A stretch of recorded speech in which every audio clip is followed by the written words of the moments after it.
The broadcast is now starting. All attendees are in listen-only mode. Welcome to this week's Advisor Team Weekly webinar. As you know, this webinar takes place every Thursday at 4 o'clock p.m. Eastern Standard Time. During these webinars, we like to review common topics that we discuss with our customers during our advising sessions. And this is a great way for you to also ask questions and make suggestions on what topics you would like us to review during our weekly webinar. This webinar is recorded and will be posted on our YouTube channel. You can follow our YouTube channel so that you're notified anytime a new webinar or video is posted to our YouTube channel. Well, let's dive right into our topic today. Today's topic talks about pricing. As I worked with a lot of the business owners this week, this is something that came up a lot. And so I thought it was a wonderful topic to talk about because if you sit back and think about it, your pricing is really what makes or breaks a business.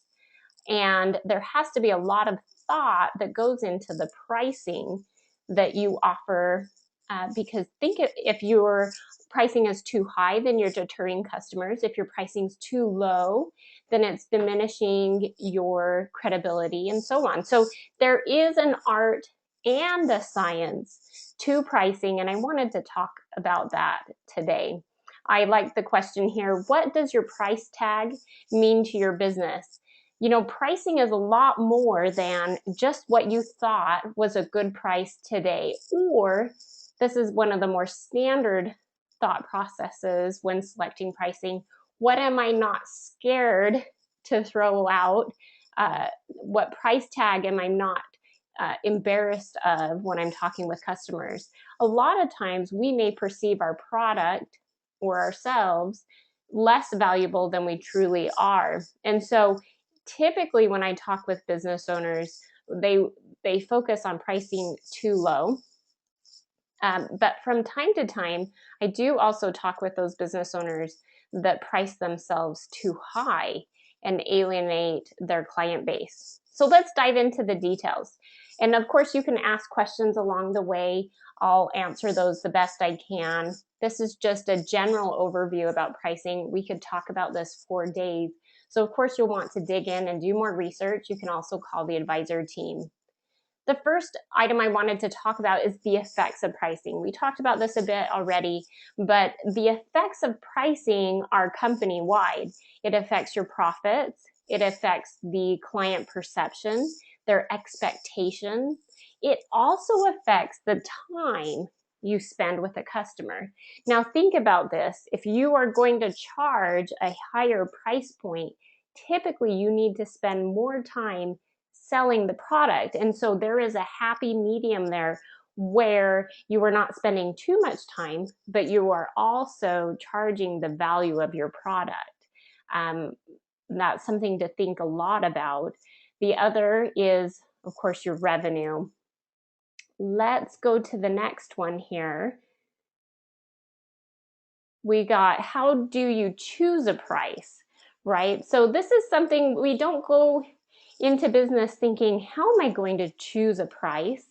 You know, we're usually excited about the product we're going to sell. We're excited about the new business. We're excited to be our own boss and to develop this new product, service, or whatever we're doing. But stopping and thinking about what price am I going to charge, oftentimes we stumble into this. This isn't one of our first thoughts. It's something we stumble on where we notice, you know, we'll do it for a family friend or something like that, pick a price, and it's pretty low because we don't want to offend them or hurt their feelings. And then the cost will slowly go up as you notice that your time is much more valuable. And there wasn't really an art to selecting the price. But I want to tell you that there is an art and the science to selecting a price. And so we need to make a conscious decision. What price am I going to charge for my product or service? You're here to make money. When it boils down to it, as much as we want to take care of our customers, provide a valuable service, or do whatever we're all doing in our small businesses, you are actually here to make money. That is the goal. You're employing people, and their goal is to make money to support their families or themselves. So that is the root. And when we understand that and we clearly accept it, then that is a factor that we'll take into consideration when we're selecting price. Let's talk about underpricing, since that's the more common issue that I run into. Underpricing, I love this quote by Laura here. She said that many businesses mistakenly underprice their products, attempting to convince the consumer that their product is the least expensive alternative, hoping to drive up volume, but more often than not, it is simply perceived as cheap. And, it is easier to sell a product when the price point is low. It takes less time, right? There's less sticker shock. When the price is so low, they just look at you like, well, that's a no-brainer. The sales time, it goes down considerably, right? The issue with that is my product now perceived as cheap? And we have to think about the perception that our consumers will have based on our pricing. So if you price quite high, then does your customer look at the product and say, well, is it more valuable? There are those that will only buy the best. There's a certain personality, and if that's your type of product in your target market, then you will want to keep that in mind. There's so many different variables. If your product is targeting a different group where they are looking for that best deal that will only pay $1 for something that's worth $1,000, well, you may want to find a new target and you want to price accordingly. So you want to keep those factors in mind, but understand that we naturally are more prone to underpricing our product and undervaluing our value and the value of our service or product. And so you want to balance that out, because you are affecting your consumer's perception, you're affecting the sales process, you're affecting your employees' perception of your company and the service that you offer, and you're affecting the bottom line most of all, because remember, you are there to make money, and so are your employees. How do you choose a price? Let's talk about overpricing. Okay, this doesn't happen as much, but those that have been in business for quite a while, this is something that they creep into because maybe they start overvaluing what they do or the product service. Maybe they're worn out. They don't want to talk it to as many people. So overpricing is also an issue. So buyers are looking at your competitors and they will shop there instead. Keep that in mind. There has to be a reason that they will pay more to work with you, and that reason can't be little add-ons that they don't potentially need. You have to think about the root desire, why they're purchasing your product.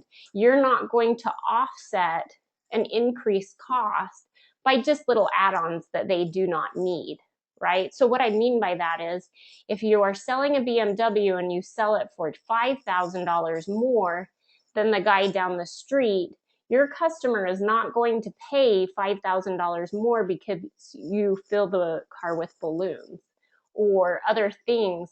The customer is there to buy a car, and they will only pay more if they find the value in what you're offering. It may be that the service is included, the maintenance service and things like that. So you need to think about it. You need to understand your competitors and understand what's driving your consumer to make that purchase. You cannot be much higher than your competitors without deterring some customers. And are you willing to do that? The other issue you're going to run into by overpricing is the amount of sales activity that needs to take place. So anytime you're priced towards the top end, it takes more time to sell the product. Okay, so if somebody is trying to charge $5,000 more for a BMW, they're of course going to have to work a whole lot harder to help the customer understand why they're paying more than they would pay with a competitor down the road. So you need to think about that sales cycle Could they have sold 2 cars in the amount of time it would have taken to sell 1, and would the profits have been higher? On the flip side of that, if you sold 1 and the profits were higher than selling 3, you therefore spent less time than you would have selling 3 independent cars. It goes both ways, and that's why it's not just a science. Pricing is not just a science. There is an art to it. And that's why as entrepreneurs, you have the personality that's perfect for this, where you're willing to take that chance to see how it goes. It's just you have to buckle down and look at this as a key part of your business where it needs your attention. You need to apply the science part of this and track the differences. Pricing beyond the customer's desire to pay will decrease sales. And you need to keep that factor in mind as you are selecting a price. Don't let the natural tendency to underprice, though, deter you from increasing pricing to make you feel like you're overpriced. Sometimes we have to dip our toe in the water. So the other factor to understand is, what are your priorities? Yes, we are here to make money, right? But what are your other priorities? Because those are also there. You're not just there to make money. There's other things you feel passionate about, and you need to understand those so that you can maximize on those priorities as you're operating your business and selecting your pricing. So is my desire to maximize my market share? So within my market, do I want to be the number 1 supplier? Do I want to have a majority of the market? Or do I want to continue to be a small portion of the market? You don't want the full market share. You need to ask yourself these questions. There's a lot of ways you can think about that. The other one is quality, okay? So is one of my priorities a high quality product, or do I want to be mid-grade or a low quality where we sell volume? What is your goal? Do you want to just flip customers through your door as quickly as possible and make a small amount per customer? Or do you want to spend a lot of time per customer? And then you have to ask yourself, are you putting all your eggs into that one customer? What if they go out of business? Or what if that one customer no longer needs your service? So you need to weigh those things and really look at it. Is one of your priorities service? Customer service can take a lot of time. And so you need to keep that in mind. Is your service going to set you apart from other entities? And then you need to realize that there is an added cost to that and understand what that is and take that on and maybe include it in your pricing. Okay, setting a premise that you do offer this service. Now, keep in mind, some consumers do not care so much about the long-term service. I know I personally, if I can email, I will prefer to do that than call somebody. I do not need a human being on the phone. I want to spend the least amount of time as possible working on anything. So the value of somebody to call is not there for me. Therefore, I would not buy a product where I can talk with somebody directly. I would buy the product if I could get online service help that's quicker. So keep that in mind. Each of these factors cannot be a direct sales point, but it's also something to factor in as you're thinking about your priorities and how you want to price. How large do you want to be? How small do you want to be? Sometimes bigger does not mean you're going to make more money. It may mean that you're stretched more thin, that your employees are tired, and that you're simply moving more product but making the same amount of money. So being small is not always the perfect recipe too. And so you want to think about your priorities, and you want to be realistic with both ends of the spectrum. Maybe you just want to be in the middle, and that's perfectly fine. Maybe you do want to stay small and have 5 or 6 customers at one time. Maybe you do want to be large. Maybe your skills are in automation and pushing as many customers through the door as possible. So understanding your priorities, your skills, and your target market is going to help you create that pricing that's best for you and your business. Other factors to consider: you need to know your customer, know your costs, know your revenue target, know your competition, and know where your market is headed. Now, there is science to this, but there's a lot of filling things out. This is the artistic part where it's not an exact science. There's things you can do to do a better job at knowing your customer and knowing your costs. For instance, you can do regular surveys. You can talk to your customers after the sale and get some feedback from them. You can get feedback from your sales floor. A lot of times as a business owner, we can become removed from the day-to-day and miss a lot of the important feedback that's going to help us make those good decisions. Where we're placed in a decision-making role, but we lose what's really going on, it means that we're making decisions based on guesses. And so the best thing to do is get in there and get feedback, have meetings, get that information you need to know to make the best decisions and put those models in place within your business. So know your customer, know how things are going, know your costs. This is one of the hurdles a lot of business owners run into. They're so busy running their business, they don't do their books. And so they don't know their actual costs, or they choose not to really know what they are. They want to ignore it or be in denial. When you know your costs, that means you're factoring in your leases. That means you're factoring in the cost of paper and sticky notes and cell phones and late night phone calls. You're factoring in all of those things, all the things that cost you money to run your business. They need to be factored in. Oftentimes we are tempted to overlook something so that it looks like we're making money because there's money in the bank. But if you have costs lined up behind you, then you're not really making money. So it's important for you to really know what your costs are and what revenue you are bringing in so you can make those realistic decisions. Know your revenue target. What is your target? Do you have a goal? How are you going to get to that goal? And your decisions on pricing and growing will be based on what your revenue target is.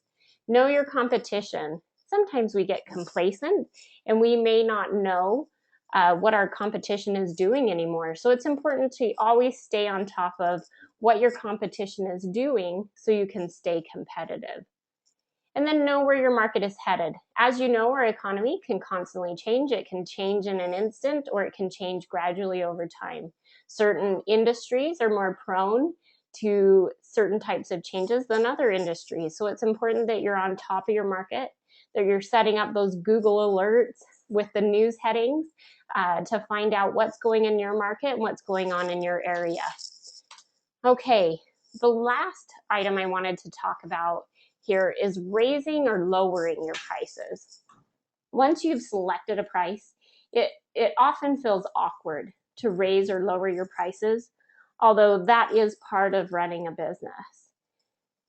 The way you handle that greatly affects how it's perceived.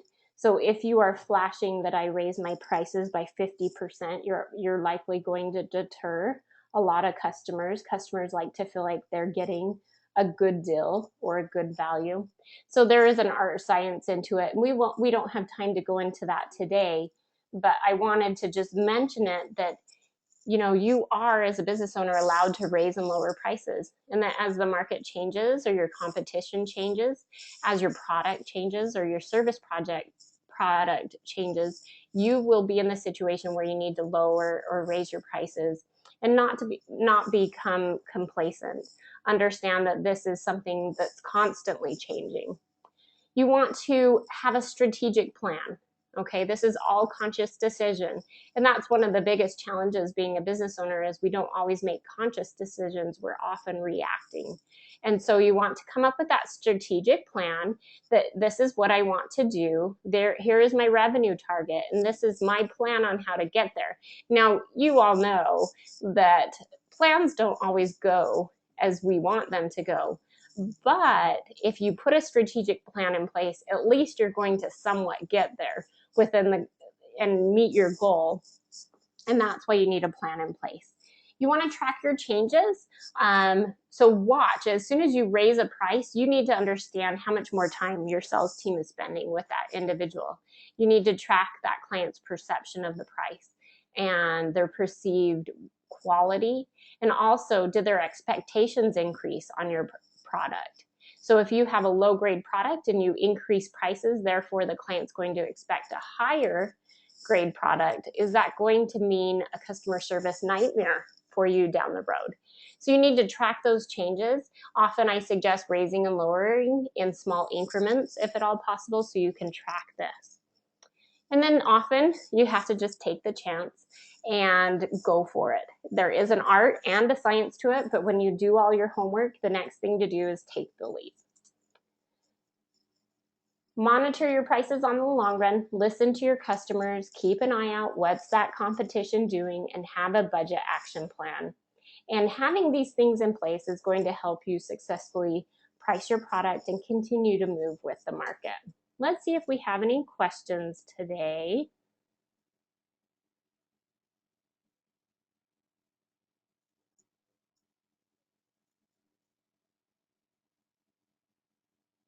Okay, you just said low price for volume. Okay, so there's many variables there, Diane. So you can lower your price to increase volume, but if you lower your price to increase volume, does it therefore also lower your value to the customer's perception? So there's multiple variables there that you want to take into consideration. So if you're low price, you increase your volume, but does your customer perceive that as lower value? And can you still offer the value? So I hope that answers your question. And then Jose, yes, this will be available for replay. I'll get this on YouTube today so that you can listen back. So thankful that you all joined me today. It was a pleasure going into this pricing, and just a good reminder that there is a science to pricing and an art to pricing, and that we need to consciously make that decision as we're going forward. Let's see, I had another question come in. Okay, I think that covers it all. If you guys have any other questions, feel free to call the advisor team or send them an email. We are always here to help. Our phone number is 800-497-0499. Again, that's 800-497-0499. We are so thankful to be able to work with each of you to help you grow your businesses and achieve all those goals that you're working towards. So it's a pleasure. Please let us know how we can better serve you, and have a wonderful day.